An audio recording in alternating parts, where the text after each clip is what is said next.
Alrighty, so got another how to level up with Shaman, and again it's in standard mode. So the last one I did like a few weeks ago is kind of finished now, I would say.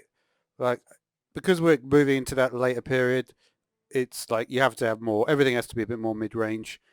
Like not many decks. Like I got to this. So this deck in December. So it's like what the 4th or the 5th of December now, and I'm pretty close to diamond already. And this has been a deck which I've been using to get to level up. So it tells me this is probably pretty good tier, pretty good deck.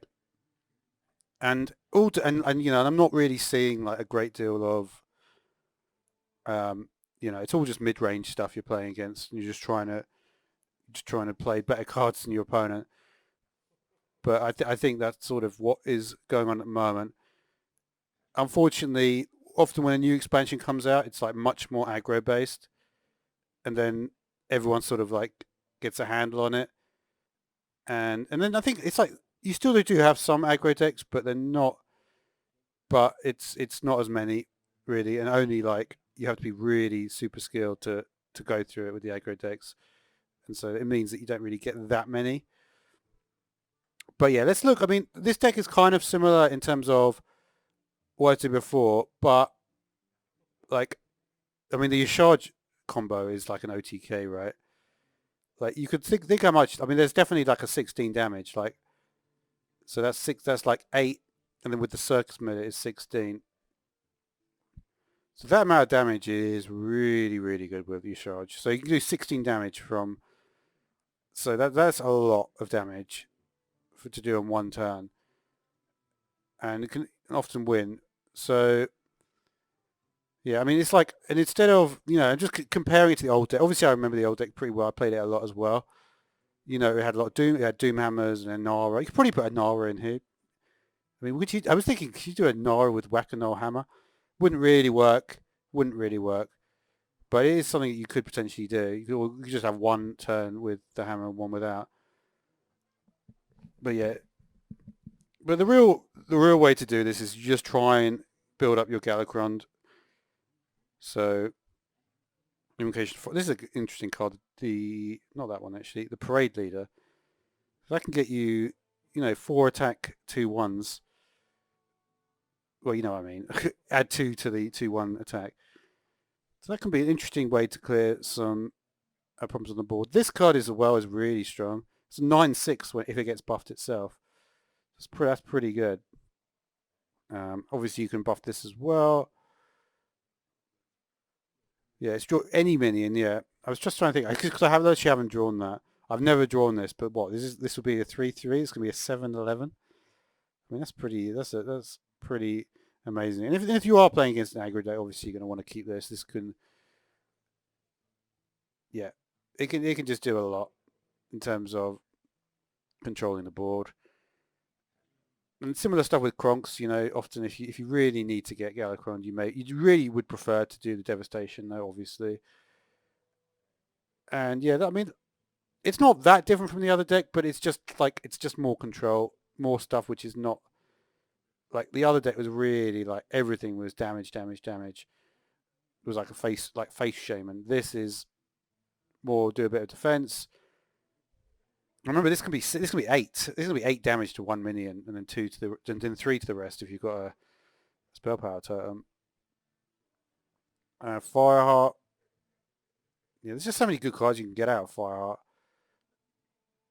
If you're playing against, and often like even like a Frost Shock to the face or something, that can be a very, very strong play from Fireheart. I've done that quite a few times.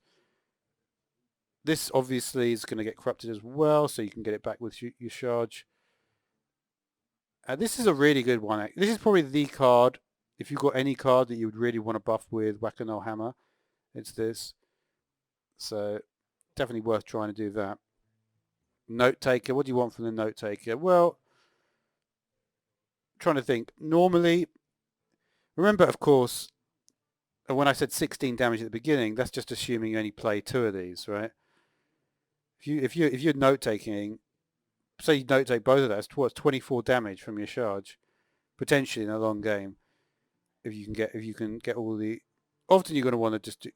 I mean, it's so good that this does face damage, right? That it's not deal 4 damage to a minion and then deal 2 to all enemy minions. That makes it so much better. If they ever change the text to deal 4 damage to a minion, then deal 2 damage to all enemy minions, it will make it much, much worse and it will never be used. But as it is, you can do face damage is just much better. This is just a swipe. It's just like it's just a better swipe. That's all it is, really. There's no other way of looking at that. Well, in fact, it's so much better, isn't it? Because not only if you do the damage to the minion, then you're also going to do the additional 2 damage to that same minion. So that's why it's an 8, right? So it is just absolutely. If you look at swipe, it doesn't do the 1 damage again, right? So to all other I can't search it, but it's to all other. I actually do just want to quickly search it. Yeah, all other enemies, right? So that just makes it like absolutely worse. But anyway, I mean, it's kind of obvious to say that, but it's still like worth checking that out. And then Circus Medic again, really strong. And yeah, I mean, sometimes you want a lightning bloom. Like you don't want to. I would say one thing I have realized is I don't want to overdo the lightning blooms. Like you don't want to go like turn 1 into Corrupt Elementalist with 2 lightning blooms. It's kind of a waste. I mean, I don't know. I have done that before, but it felt like a waste. And obviously, you can't do anything on turn 2. And then by turn 3, you haven't really got that good. I mean, would you? Yeah. You see, it's the sort of stuff that like you could, but should you? No, is the answer. You really only want to. If you're on 4 or you're on 3 with coin, then you can. Then I think lightning bloom into a 6 is fine. But otherwise, it's not really worth doing it. And yeah, pretty straightforward deck, but it will get you wins. It will get you up to. I think I can safely say we'll get you at least to Diamond 10 because it's got like a little bit of control, and you can also go pretty aggro if you need to. So yeah, pretty cool deck. So thanks for watching.